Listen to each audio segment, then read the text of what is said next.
So let's talk about the month of July, the daily transits. We have some big shifts happening. Of course, Mercury starts off retrograde. By the end of the month, it turns direct again, but Mercury goes retrograde back into Cancer. Also, at the end of the month, Saturn turns retrograde around the same time, a couple days after Mercury goes direct. Venus also starts the month right at the end of Cancer, but then it goes into Leo. Pretty much the whole month we have this Venus in Leo.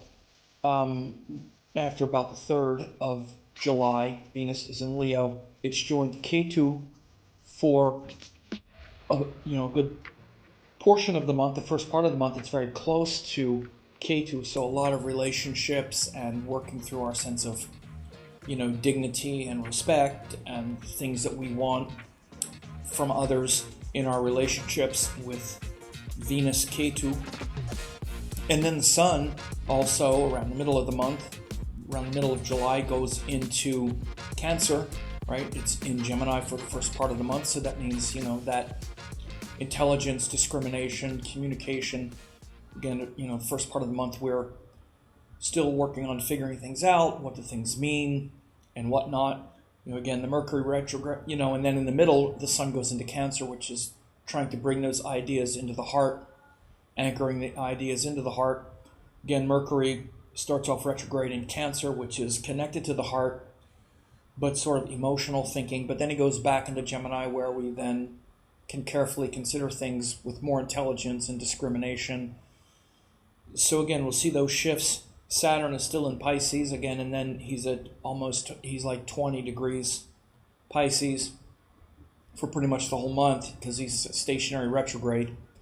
Then you'll see him back up and really focus his attention around those degrees. So if you have planets there, you'll really feel that pressure. I have Jupiter very close to that, so I'm feeling a lot of that focusing, concentrating in those areas. So let's just let it roll. So from that place, of course, I should say we also start with Rahu in Aquarius, Ketu in Leo, which is that collective identity and sort of turning away from the trappings of tyranny and things of that nature.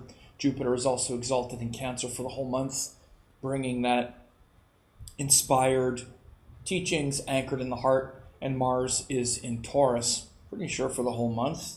Just check. I don't think he moved. Yeah, even at the end of the month, he's still very much at the edge of Taurus, which is bringing that sort of grounded battles, right? Fighting those battles in our immediate environment, right? Our home, our values, maybe with our family. We have to be aware of that. So then we'll go every day as the moon moves. So we see on July 1st and 2nd.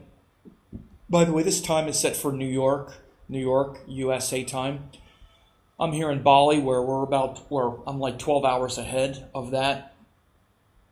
So the 1st and 2nd generally is the moon in Capricorn. So we start off with this serious focus, concentration, stillness, but also heaviness, awareness of consequences, awareness of endings, taking things seriously, focusing our energy internally. Hopefully, a lot of that internal focus can often be stress, fear, worry, disappointment, which isn't necessarily very helpful. It's best for taking things seriously and then realizing that you need to simplify your life and focus on the only thing that really matters, which is spiritual growth, development, and putting into practice your teachings and your inspirations.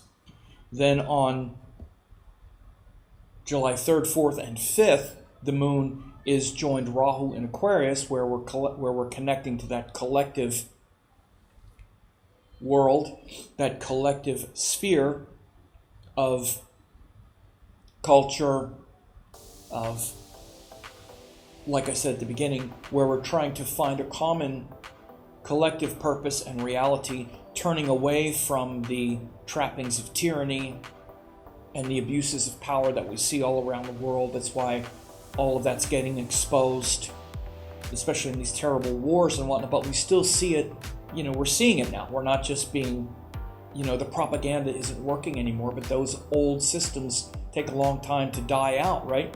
And by this time, you see, again, Venus has now moved into Leo on the 4th. Venus moves into Leo. It's getting close to Ketu, so we have this